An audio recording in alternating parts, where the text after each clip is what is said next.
Hey, everybody. Thanks for joining us. It is Dr. Homebrew. We have another homebrew-filled episode here for you today on the Brewing Network. Joined with me, as always, as if we were joined at the hip, we have Brian Cooper and Brian Shar. Welcome once again, fellas. Well, hello. I feel very welcome. Good. All right, great. If we were joined at the hip, who would be in the middle? Well, you, of course, JP. Come Would on. it be me? The guy with the best mic would be in the middle. You think so? That's how it works? Damn. We've had mic envy for a while. We're just now trying to up our game on Dr. Homebrew. We had a little experiment with it last time, and I was like popping my peas all over the mic. So now I've got the popper stopper and a condenser popper going stopper, on. baby. That's it. That's at this point. Now that the pandemic's winding down, we're finally doing this. Well, we're only a year after the start of lockdown, and we finally invested in some quality podcasting gear. That's right. Well, look, by all accounts, I'm guessing we're going to need it by the fall. Saying. I was thinking about doing my own podcast. I've been talking to JP, and it wouldn't be about brewing. And I don't know. Maybe I could. Maybe you guys could be my guests for my exciting sure podcast. Yeah. It's called Get Sued. It's all about taking someone's unsolicited advice and using it for your benefit. Says the guy who started one called Ears Up with Disney-related content. Disney doesn't own the word ear. And he was not making Disney-related ears to put on the hat ears. That's correct. They were customized to the user's own wishes, but they were not Disney themed. They could simply be placed on a Disney hat. That's correct. Yeah. Can you tell Brian worked on that? Before we get to the homebrew, everybody, I want to thank our sponsor, 5 Star Chemicals. You can go to 5starchemicals.com right now and learn everything you need to make good beer at home to improve your brewing.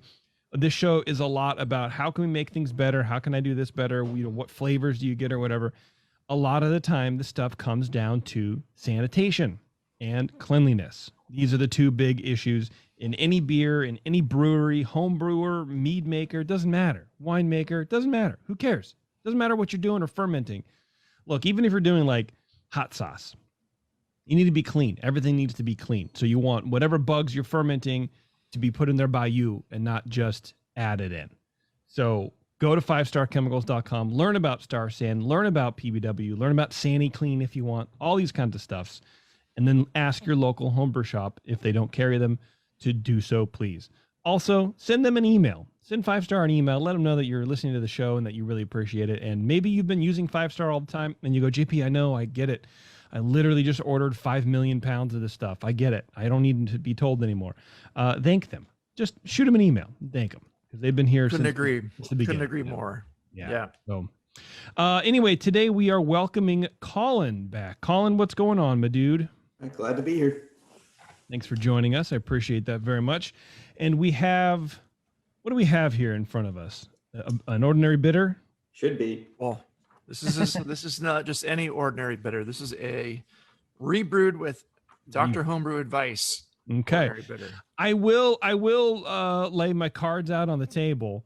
You sent me the package and they were in Ziploc bags, right? Everything's wrapped up and then they were bubble wrapped and whatever in a trash bag. So there was no way this thing was going to leak. And if it was going to leak, well, hell, it'd be my problem. It wouldn't be the delivery carrier of your choice, which is always fun. And what I didn't do is I didn't take them out of the Ziploc bags. So all of the labels molded over. I did the same thing. Well, I don't know that it's mold. I don't know that it's mold, but it looks like this. Yeah, mine kind of came that way, and I took mine out right away. So I don't think that was an issue on receipt. Mine's literally mold, and I'm like, oh, because so this one I'm guessing is the ordinary bitter because I couldn't read any of the writing on it. There's fuzz on here. And then I popped the top, and then underneath the cap, not underneath the cap, but right underneath the rim of the cap, you could see this line. I'm like, oh shit! So I wipe it off or whatever. So note to Cooper and Shar: unpack your bottles. Don't be a lazy bell end like me, and put them in the fridge properly. I was lazy like you, but yeah, they went right into the I was not lazy, fridge. but it happened to me too. I mean, my labels I thought might have been like funky extra contact paper with a pattern on it somehow, because it was kind of green and pink, and I thought, well, maybe it's some extra paper. And Colin's just not being wasteful. He's just using some scrap paper. It was just like a 3x5 post or those index cards or whatever. That's all it was. I have no idea why they molded. Look, everybody listening to the show, if there's some weird new outbreak in Livermore, Martinez, and Oakley, it's Colin. Yeah. Go after Colin, please. Good to know. Yeah. I think I washed my hands good enough. Anyway, what did we tell you to do with this beer, Colin? How did we tell you to rebrew this? What genius ideas did we give you? So last time I used Golden Promise as the base, and it kind of came out a little bit too light. There wasn't enough biscuity, kind of Englishy character to it. Okay.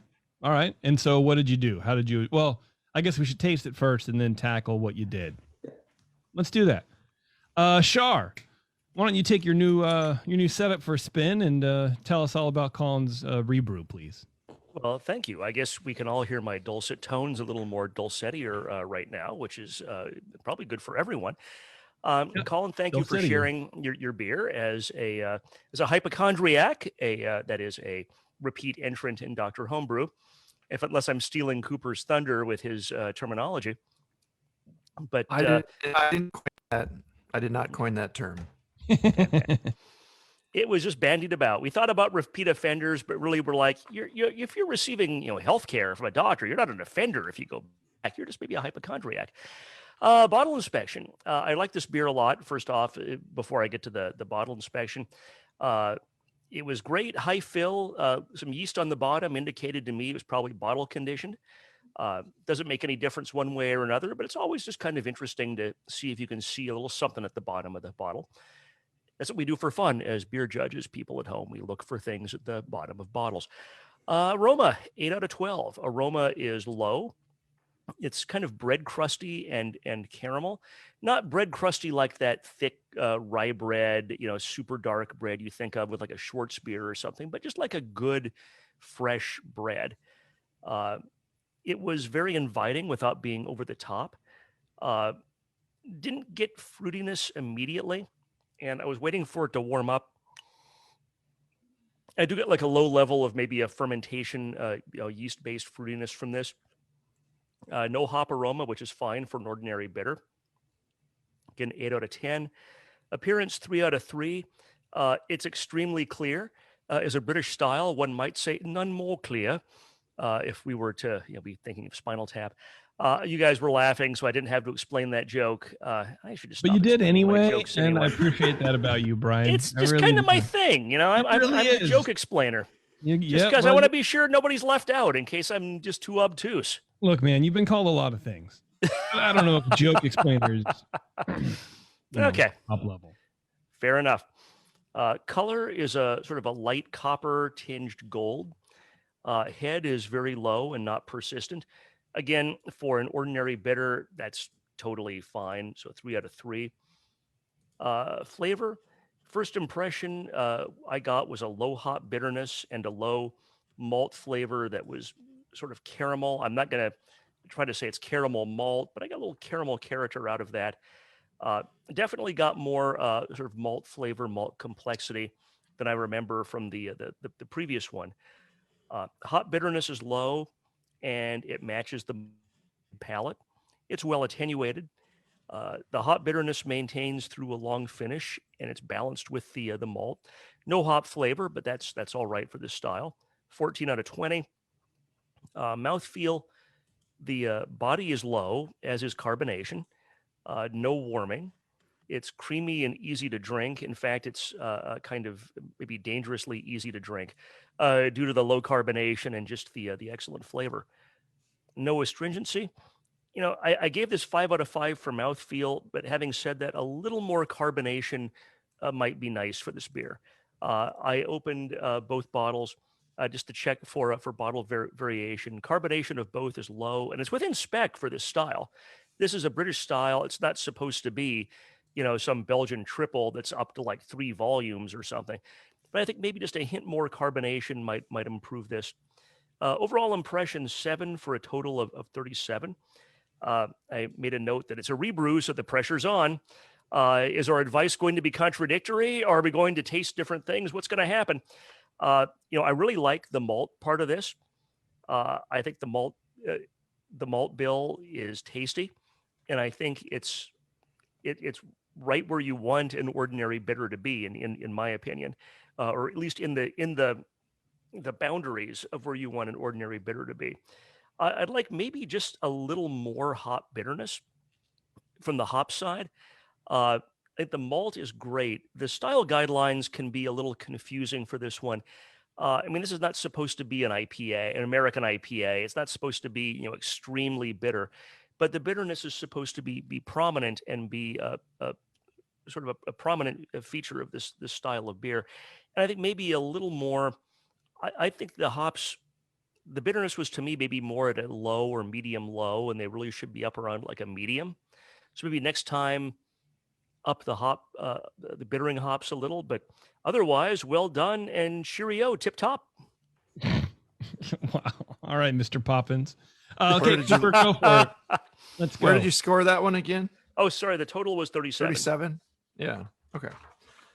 You told me that, but I wasn't sure what you said on the air. No, and I just realized I was just all blah, blah, blah, blah, blah, blah, tip top, cheerio, pip, pip, and did not maybe give an actual number. Okay. Listeners at home, I suppose, could be following along intently enough to tote that up for themselves, but it's not really the point of the show. So, okay, cool. Ordinary bitter. Thank you for sending us in again. And you shipped us a few different beers. So we'll be talking to you some more later on future shows here. But we're glad to receive beers from you. This ordinary bitter has a low, clean malt aroma, faintly caramelly, toasty, a little bit of biscuit, very inviting, medium low hop note with kind of an earthy impression, really light, medium low to low, clean, medium apple pear esters, just kind of a little fruitiness that you would expect in an ale, but nothing overpowering. Not getting any DMS or diacetyl. It's nice and clean in the aroma. And I gave it let's say a 10 out of 12 for aroma. Actually, it's right pretty much where it needs to be. Appearance wise, really nice, quite clear, deep golden color, not quite pale amber, just a little bit light, I guess. It's but I think it just depends on what light you look at it in too. I think it's more of a golden than an amber color to me, but like a deep gold or pale, super pale amber kind of. I guess it's kind of it's on the borderline. You could go a little darker, but you don't. You hit it. You described it. You don't need to. Yep. Yeah. I was just helping you out there for a second. It looked like it seemed like you were struggling for a word. I'm like, you got it. Golden amber is great. And just a fine head of white bubbles. So on the first sample I had last night, it had a fine head of white bubbles that persisted for a fair amount of time, mostly finer textured foam, and it very slowly kind of opened up to a collar around the glass of fine bubbles. I've gotten to that point much more quickly on this sample, and I'll talk about that more later. But flavor wise, has a delicate maltiness, grainy, caramelly, light. I think I'm getting a little more toast and biscuit in this sample, and it's the malt's coming across a little more strongly to me in this sample. The bitterness rises up to medium to balance. Very clean English ale fermentation. Nice job there. No complaints. The flavor hops again, kind of a low, faint earthiness, a little bit of floral. I thought malt and light bitterness in the aftertaste. The fruitiness was low. Low flavors overall was what I said too last night. So the one I had last night, it had when I opened it, it had a nice hiss, and when I just opened this one, almost no hiss. So getting towards mouthfeel here, but the one I had last night had more carbonation. So and I think it was getting in the way of some of the some of the flavors. Overall, the beer is nice and clean and pleasant to drink. No DMS or diacetyl, fairly dry finish. So mouthfeel wise, the sample I had last night, light body with medium carbonation, too high for the style, gives a stronger carbonic bite and almost like a seltzery kind of impression, seltzer water. Than desired. No warmth, no astringency or creaminess. This one is back to low bitterness, or I'm sorry, low carbonation where it should be. And so a very obvious bottle variation to me. So I'm glad I'm tasting this one live on the show with you. And it's the mouthfeel score would come up from a 3 to a 4 or a 5 with that. It's just pretty much where it needs to be there now. So what I said was the beer is clean, but light overall. It just seemed light to me, even too light for an ordinary bitter, because all I was tasting was that kind of, when you drink a can of seltzer, you just get that kind of tangy, like almost metallic, like seltzery flavor. It's actually, I think it's an acid. It makes an acid so it's an acidic flavor, but also especially the mouthfeel, and it just explodes in your mouth a little more. And a light beer like this, I mean, there's a reason that ordinary bitter is low carbonation and low ABV and a lot of real delicate beer.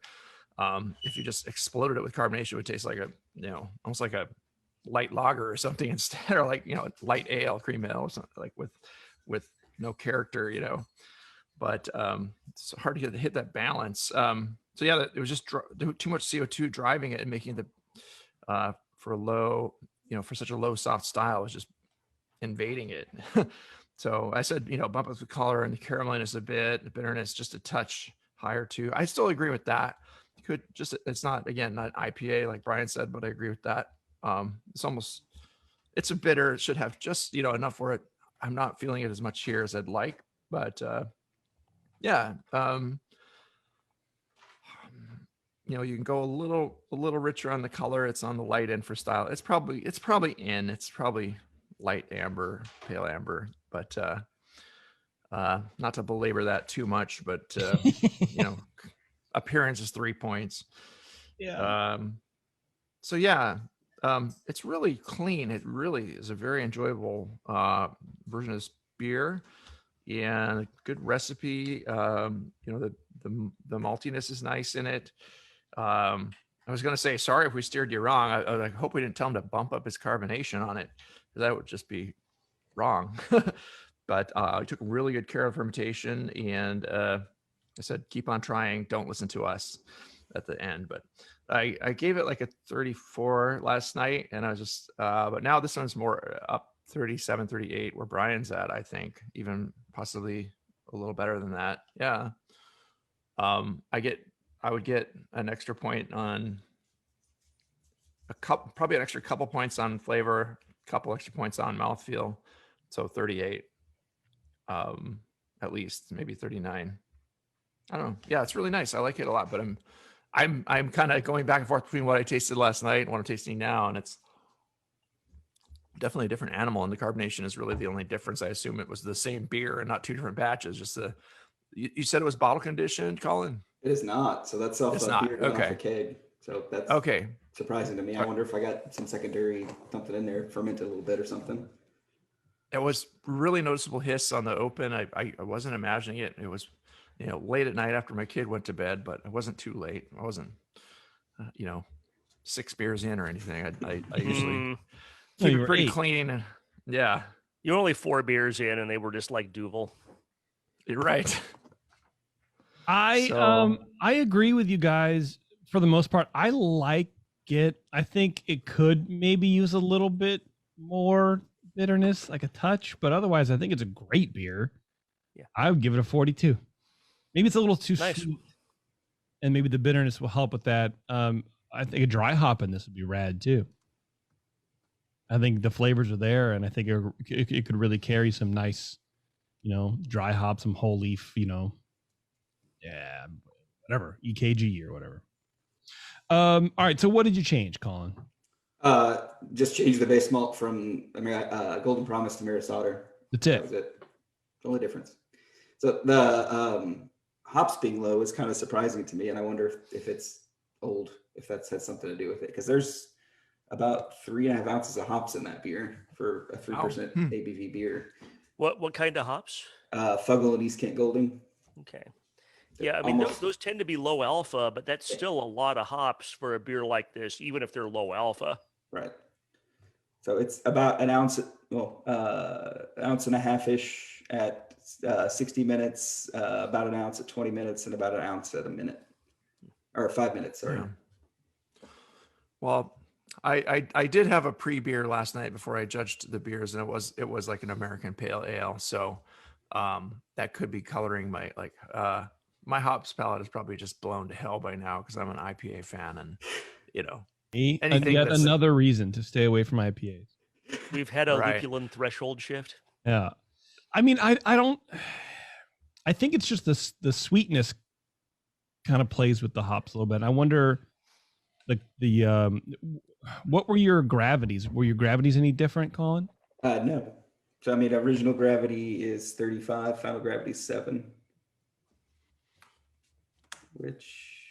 So this one's actually a little drier. So last version was 36 and 9. It is pretty dry. I don't think it detracted from it too much, but a little more sweetness might.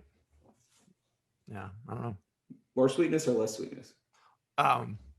It felt pretty dry to me. What do you think, JP? I think it has a little.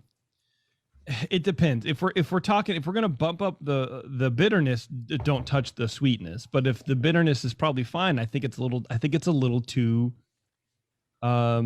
perceived sweetness. Sure.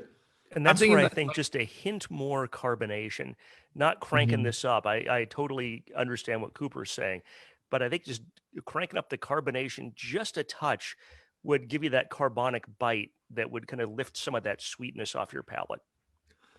I know what it tastes like with more carbonic bite, and it wasn't. Yeah, I think it was just a little bottle. I don't mean a lot more, man. I just mean a little bit more. I struggled making this kind of beer for a long time, and I could not figure out why. I just never really tasted good. It was just kind of bland. And then I was like, I had always read about the carbonation being low, but never really took that too much consideration. Yeah. And then bumped it down to like 1 1/4 volumes. I'm like, oh, that's why I can't brew this beer. Makes all the difference in the world for this style. It's crazy how much of a difference it makes. You were putting in too much carbonation. Yeah, and the carbonic just kills all the other flavors. Yeah. It's not impossible to. Yeah, there might have been something in the bottle the last one I had, because I thought I got a very faint phenolic in it too. Okay. Like maybe something got a little loose in that bottle and just twisted it. But this is very good, I think. Oh yeah, I'm starting to agree more with JP. See? What? How warm is the beer? That makes a difference too. Yeah, it came out of the fridge when a little bit before you came on. So yeah, I think it's. Yeah, I think mine's good English ale serving temp. It's not super cold. Yeah, mine's been out of the fridge for maybe an hour. Yeah. You haven't snuggled up with it all night? No. Yeah, mine's probably a little cold.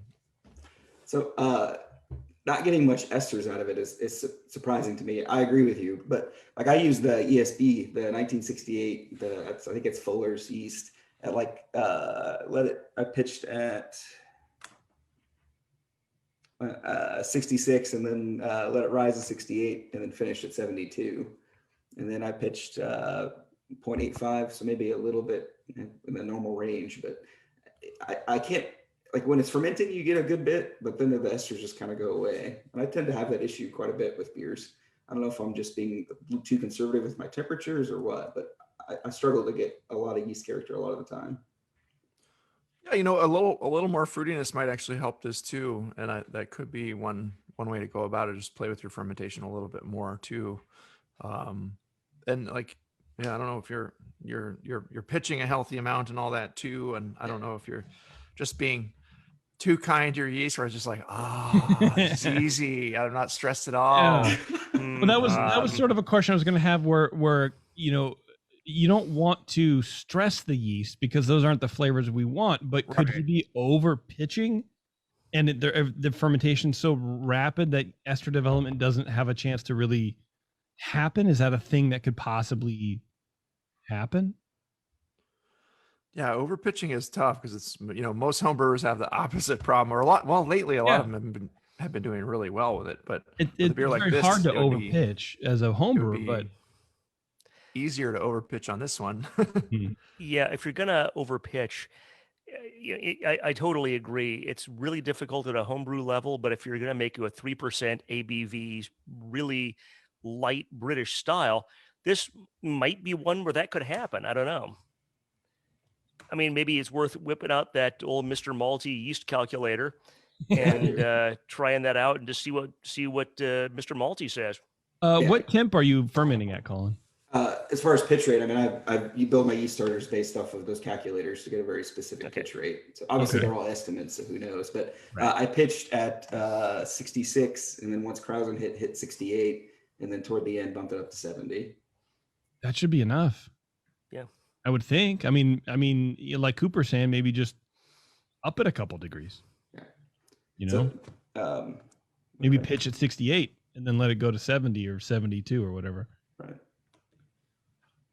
Maybe I don't 74. remember, where we scored it before. I hope we didn't score it lower because I think it's probably better. But I think maltiness, I think it's better.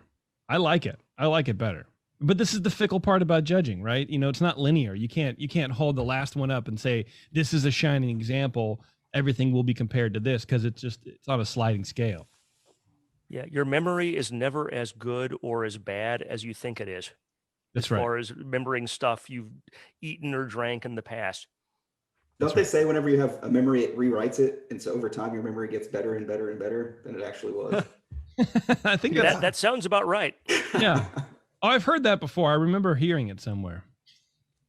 I don't know. No, but I think if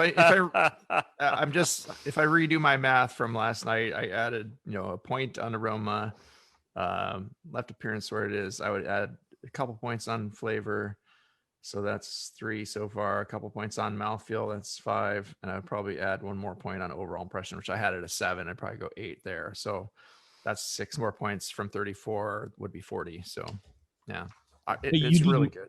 You did math wrong last night? No, I'm just adding points where I would have, if it tasted like it did last night, I would have landed there instead of where I did. Okay. He's just fixing it on the fly, kind of like an ER doctor.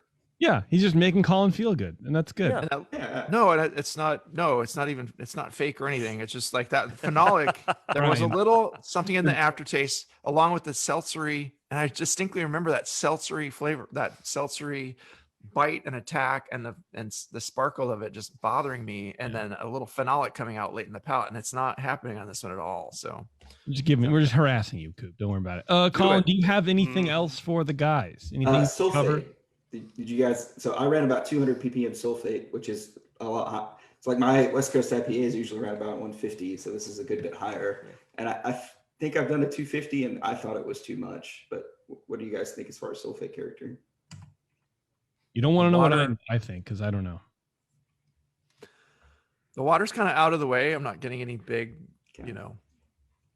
like sulfatey bite to it or anything. It's smooth, and I don't think I'd want too much more of that edginess in there. It might accent the hops a little bit, though. It might give it that like slightly more Burtonized kind of effect, and be a little more kind of gnarly English little twist. Yeah. But what do you think, Shar? I mean, it's always a thing you can play with, and I don't know. Yeah, maybe a little bit more. I'd be very careful of going too high with that, because you can easily over adjust your water, especially with a beer that's this light in body. I think you can easily turn this into a beer taste like you're licking a rock by just over adjusting your water. Having said that, yeah, maybe some sulfate would give you a little more Burton type character. It might increase the perceived bitterness just a little bit. Yeah, give it a shot next time. I think your malt is right where it needs to be. Probably you shouldn't mess around with your hops too much. I would maybe bump it up just a little teeny bit, but maybe changing your sulfate content to your water rather than messing with your hops might give both a little bit of additional perceived bitterness and a little bit more sort of quote British unquote character to this beer. Yeah, I don't disagree with that. Yeah, that British character, like anytime Samuel Smith, anything like that, you pop it open, oh, this is an English beer. And I've yet to capture that in any English beer I've made. I don't know if I'm just being, again, too nice to my yeast and not enough sulfate or what, but. Go gradual with it. Yeah, go gradual. Yeah. I think the British took all that special stuff back after we kicked their asses in the war. Given that 4th of July is coming up, I love the UK. Don't get me wrong, British listeners. I love you. But, it's our 4th of July in like 2 days. So, that's right. It's understandable if you took your beer making stuff and went home. Yeah. Yeah. Suckers. Hey, you know what? We also have to talk to Colin about his experience. He was telling me about a competition he was involved with. Maybe I can let him tell the little story here. Yeah, so I actually got a best in show at the Colonial Cup in Charleston a couple months ago. Nice. Oh, that's awesome. Congratulations. It was my first best of show, so I was pretty pumped. And it was actually the first competition I've actually gone to. So I think I should go to all of them now. So best of show. Congrats. Yeah, just retire champion, dude. That's it. Done. Congrats was it a beer we tasted or no? It was. So the Czech Dark Lager, it was a rebrewed version of that, but cool. Very nice. So, did you put us down as co-brewers or what? No, I didn't. That's what needs to happen, guys. Every time you guys rebrew a beer and enter it because of our show, we are co-brewers. Okay. Especially if you get a best of show, yeah. Especially if you win a good medal like that. You're up on that stage. I'd like to thank Brian and JP. And oh yeah, I'm also a kick-ass brewer, but that's beside the point. That's it. All right, Colin, that's it. That'll do it for you. Yep, sounds good. I appreciate it, guys. All right, thanks, man. Thanks for sending that in. Good job. Yep, absolutely. Thank you, sir. Keep up the good work. All right, we're going to take a break, everybody, and we're going to come back. We're going to be drinking more homebrew on Dr. Homebrew. Hang on, we'll be right back. Thanks for hanging around, everybody. We are Dr. Homebrew, and we are joined by Chris. Chris, welcome back, dude. What are you doing? Not too bad, man. Not too bad. So you sent an American IPA. Appreciate that very much. It's my favorite style. And what's the history behind this beer? Is it is your favorite style, I guess? I don't know. I like asking these dumb questions. No, I want to do something that was different than what I normally do. Okay. Like for first IPA. Okay. What do you normally brew? I do a lot of stouts, a lot of porters that you guys know about. We had his the salted caramel mocha coffee. Oh, that's right. English porter that we had. That was pretty nice. Yeah. Tasty stuff there for sure. Yeah. All right. Yeah, that was real good. So you're switching it up here and doing the old American IPA. All right. Sounds good, man. Sounds good. Brian Cooper, why don't you go start us off, please, with this beer? All right. I'm going to crack this beer. So yeah, I remember chatting with you on the last show, 2 shows ago, I guess now, but Chris is a repeat offender here, but he's not quite the repeat offender that our last guest was. I meant to make a bigger deal about that because Colin's been on the show quite a few times and he's part of our hypochondriac series. So I just wanted to mention that. But I'm pouring the IPA. Here we go. All right. Aroma wise, I'm getting a low buttery artificial popcorn flavoring like diacetyl up front. It's detracting from the otherwise nice IPA like aromas that are in there. There's some light caramelly malt, which is nice, but it's coming across a little bit butterscotchy with the addition of the diacetyl. Medium high citrusy and resiny hop, no DMS or acetaldehyde. A medium fruity ale esters kind of. The appearance is rich, deep amber, almost to coppery. Well, it's rich amber, I guess. No obvious haze. There's a little bit of hop haze. Nothing huge. A fine head of clear. Smaller bubbles, white in color, fades to a thin color, a fine foam pretty soon after pouring. Doesn't stick around too very well, but the flavor, the diacetyl artificial buttery flavor comes out on top again here. It's not super heavy. It's kind of medium low, but if you're sensitive to it, you'll pick it up right away. Some people can't taste it, and God bless them. I almost wish I was one of those sometimes, because this would probably taste really good without that. It's there's some nice medium malty, caramelly malt flavors in there. Citrusy, resiny hop flavor. Good for the style. I'm kind of medium high level there. Balance is to the hops.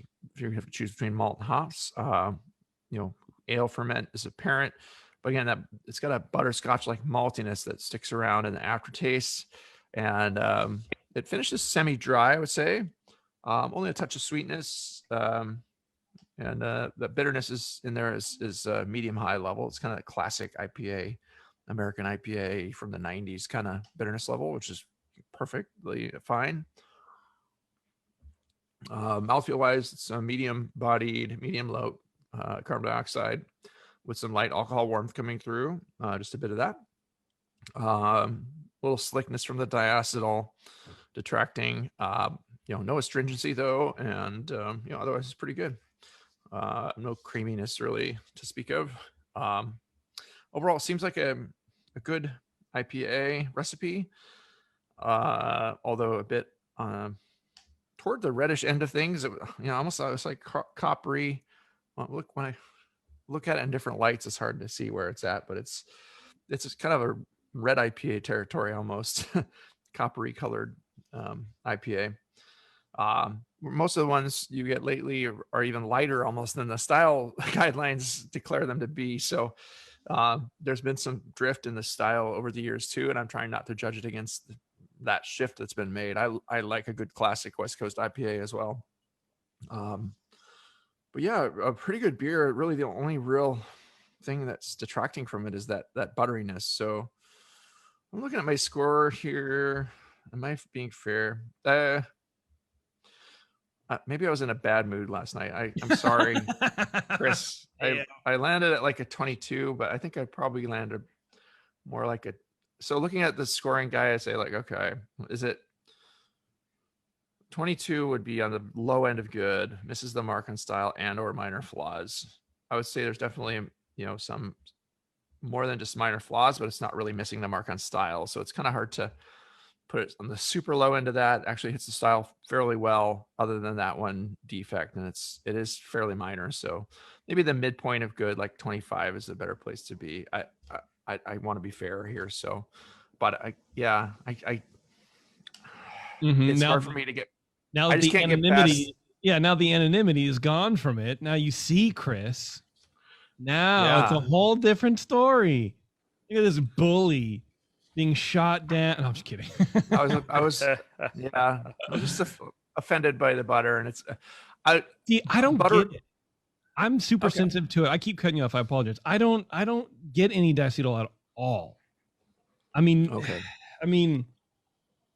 I think what it is more than anything, I think there's a lot of crystal malt in here, and I think the hops and that crystal malt, they can sometimes get that almost like candied orange, like aromatics. And I think it's something that with like a yeast ester that is like a sweet, more round, maybe butter. But I don't get diacetyl. With the maltiness, it's butterscotchy to me. So yeah, we'll see what Brian says. Okay. Thank you though. I mean, you're not wrong. It's, you know what? It's more like caramel, like straight caramel, like caramel in the middle of a candy. Sometimes caramel can play that way a little bit. Yeah. Yeah. And so maybe that's what I'm getting, but I'm so used to, and this is a good like topic for vocabularies, right? Because we're saying the same thing, maybe potentially, but I'm not thinking it as diacetyl because I'm thinking of it now as like caramel candy. But this is coming from the guy who generally hates IPAs and wants them to be different in any way than they could be from the actual style as declared. And there you go. But I understand them. Okay. There you go. I'm not denying you that. Okay, Brian. To truly hate something, you must learn to understand it. We should do Ed like some Char. continuing medical education, like a CME, Mm. as the doctor's homebrew for like off flavors. True. You should definitely do that. Yeah, that'll be a good CME. Hi, Chris. Thanks for sending in your beer. Thanks. So I ticked the bottle inspections, appropriate size, and fill. It was a little bit of a high fill, and I didn't get a hiss. And I thought that might be because of the high fill, but it was all three of the bottles, and I thank you for sending 3 bottles. I opened them all up thinking there might be some bottle variation, but all of them were extremely low, almost no carbonation. And I think to me, that's maybe I landed on it, just to skip ahead just for a moment. I landed on 25 also. And I think the lack of carbonation was a big part of that for me. Aroma is medium malt, including got some caramel aroma. I'll be interested later to hear if that was caramel malt or where that came from. Got a medium piney, resiny hop aroma. What's interesting is all 3 of us kind of got some kind of off flavor. I'm almost thinking it's more like DMS, like that pumpkiny, like our friend Nicole Ernie described it to us a couple of years ago, where DMS often manifests like a pumpkin rind or a vegetal type of character. And I get a little bit of that more than diacetyl. Having said that, I'm kind of a right in the middle of the road, top of the bell curve diacetyl taster. I'm not a super taster, but I'm not blind to it either. I mean, it's got to be.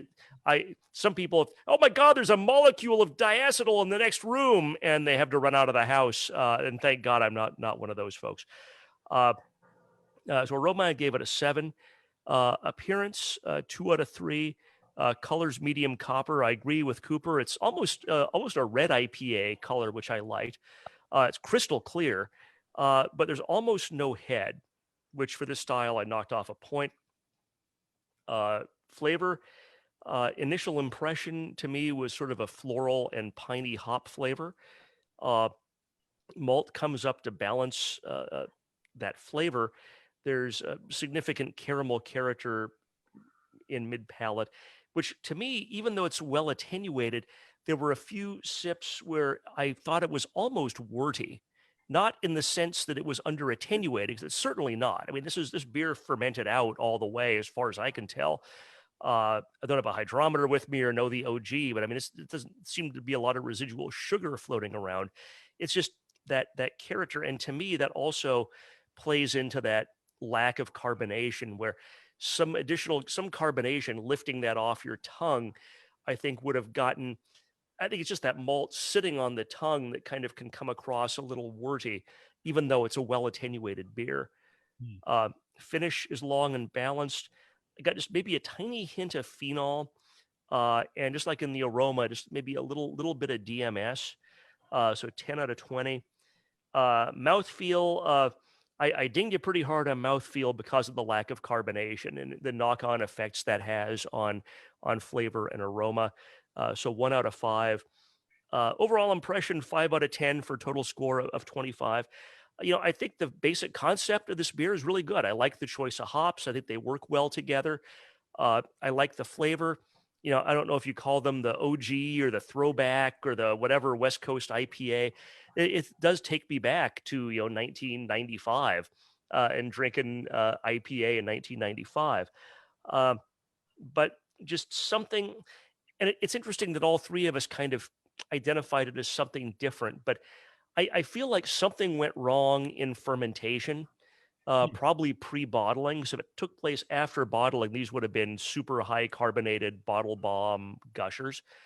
And I just, if I had to guess, I'd guess that something got into your fermenter and started, eating something that it shouldn't have been eating, and ended up resulting in some flavors that you didn't like, or that we didn't like so much.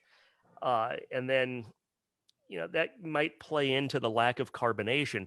And I'll be curious to hear if you bottle carbonate or bottle condition this or filled from a keg, because even with having some minor off flavor issues, I think if this had been carbonated, this would have been probably 8 points higher. I think you'd have been up over 30 had this had a normal good carbonation. But thank you for sharing. Awesome. All right, Chris. So I guess the big question is, what did you model this IPA after? Because it is very late 90s West Coast style. Is that what you're trying to do, or did you screw it up? This recipe, Yep. is the name of it is it was from the 2020 Big Brew, the second pick. It was the now I forget the name of it. It was done for COVID. Oh, okay. Well, hopefully against COVID. Oh yeah. Support But, you know, COVID today. It was called quarantine. Quarantine. I was Okay. actually going to have like the label was going to be the math and put them in the box. I thought it'd be funny, but this is exact from letter to letter was the recipe from the AHA 2020 Big Brew. That's cool.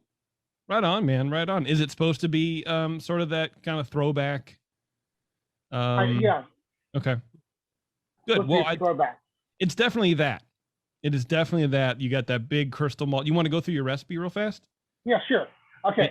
So the recipe is 10 pounds of brewer's malt, which from Great Western, 4 pounds of regular 2-row from Brees, 1 pound of Munich malt, 12 ounces of Crystal 40. So there's the crystal, and then everything else is hops. In how many gallons? This was a 6 gallon. 12 ounces of Crystal 40. I'm looking at the recipe. It says the recipe calls for 8 ounces Crystal 40 in the Big Brew recipe. So you bumped it up because you like Crystal. Did you? Oh man, you doubled it.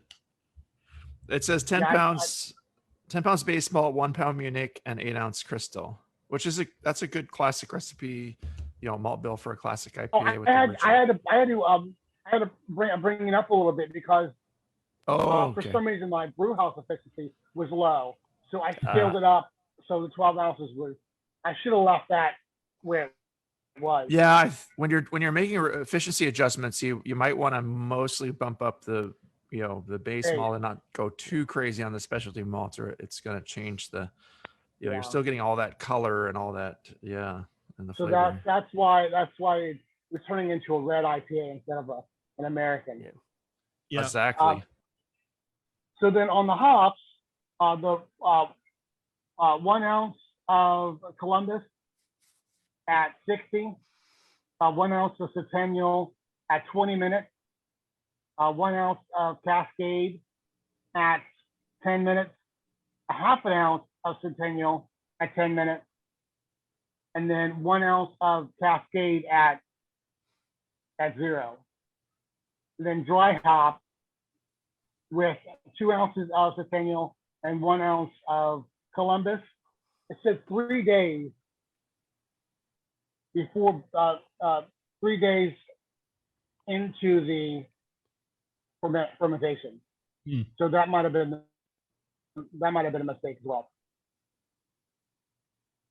Yeah, that's always a choice you have to make, is when to add the dry hop and how long to leave it in. I think that calls for a 5-day dry hop. A lot of people wait till their fermentation is complete, and some people are afraid of adding oxidation or having it just sit too long or something and go earlier, and the active fermentation can kind of scrub out some of those hop flavors. So if you're gonna do that, you should probably bump it up by 30% or something, just to account for that effect. And then of course the yeast was the American West Coast BRY 97. Who makes that? What BRY? What is that? And that's the American. Lallemand. Yeah. Okay. What did you hit for gravity on it? My gravity. Gravity was 1.056 for the original, and my final was 10. Okay. That's not bad. Yeah, that's Go a pretty little well drier, I attenuated. guess, right? Yeah. Yeah. Yeah, Nice there and was dry. also there's some problems as well. What happened? By transferring from fermenter to keg, there was a clog. I had to disassemble the keg, drain it back out into another keg, and it kept the sediment and the hot material kept messed up the post. So I had to tear the post out at least twice. So there's a lot of possibility of oxidation. These were not bottle conditioned; they were from the keg. Okay. So Yeah, it's strange that carbonation's on some, but not on others. Yeah, it's not just the oxidation. I mean, every transfer gives you an opportunity to pick up more bacteria or wild yeast or something else. And I suspect some combination of that. And I appreciate you trying your best to salvage that. And we've all been there where we've had something go wrong and you don't want to lose the batch, or you don't want to lose the 3/4 of the batch or whatever. And then everything you do to save it ends up kind of hurting it in the long run. It's happened to all of us. Yeah. Yeah, absolutely. And plus what you're drinking is almost 6 months old.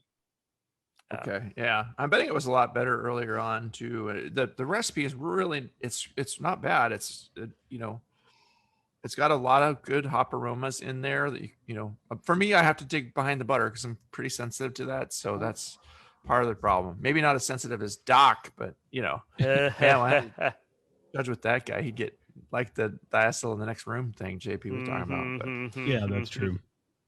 I can get it a fairly low threshold, but it's, with IPAs, it just gets in the way of the hops and twists the malt, especially with a maltier IPA for me.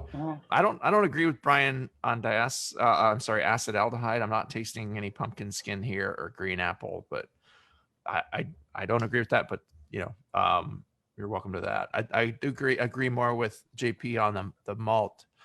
The caramelly malt, which can sometimes give a diacetyl-like impression or butterscotch-like impression. Mm-hmm. Cool. Yeah. It sounded like you made some adjustments from the recipe to deal with your system, and your efficiency came out a little lower than it was supposed to be here anyway. It said it was supposed to target 1060. You're a few points lower only. So you came up, a fair amount on all your malt ingredients, especially that, adding 50% more Crystal 40, that's just where it pushed into red IPA territory. Yeah. If you want to go for a red IPA, cool. It's actually, it would probably score a few points higher as a red IPA in my book too.